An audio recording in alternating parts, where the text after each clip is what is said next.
Breaking news చూస్తున్నాం. పోలవరం ప్రాజెక్టులో దెబ్బతిన్న డయాఫ్రామ్ వాల్ ని ఏం చేయాలనే విషయంపై స్పష్టత వచ్చింది. దాని స్థానంలో కొత్త డయాఫ్రామ్ వాల్ నిర్మించాలని నిర్ణయించినట్లు కేంద్ర జలసంఘం చైర్మన్ ఖుష్విందర్ ఓహ్రామ్ స్పష్టం చేశారు.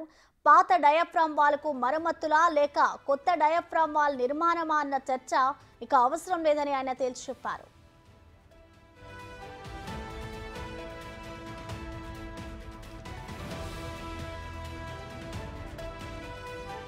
కొత్త డయాఫ్రామ్ వాల్ ఏ ప్రదేశంలో నిర్మిస్తే బాగుంటుంది, ప్రస్తుతం ఉన్న డయాఫ్రామ్ వాల్ కు ఎంత దూరంలో కట్టాలి, ఎలా నిర్మించాలన్న అంశాలపై నివేదిక ఇవ్వాలని విదేశీ నిపుణులను కోరారు. పోలవరం ప్రాజెక్టులో 4 రోజులుగా పర్యటించిన విదేశీ నిపుణులు ఇక్కడి సాంకేతిక సవాళ్లు, సమస్యలపై అధ్యయనం చేశారు. నిర్మాణాలకు అంతరాయం ఉండకపోవచ్చని అభిప్రాయం వ్యక్తం చేస్తున్నారు. నిన్నటితో నిపుణుల పర్యటన పూర్తయింది. 2 వారాల్లో మధ్యంతర నివేదిక ఇవ్వనున్నారు. తదా అనుగుణంగా డిజైన్లు, నిర్మాణాలకు రంగంలోకి దిగనున్నారు.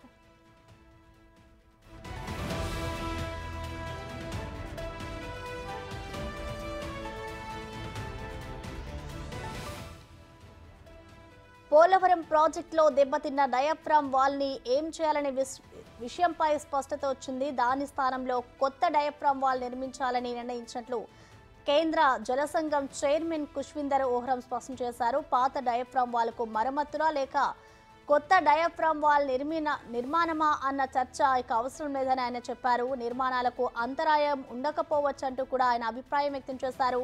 దానికి సంబంధించిన డిజైన్లు, నిర్మాణాలు కూడా చేపట్టేందుకు అధికారులైతే సిద్ధమవుతున్నారు.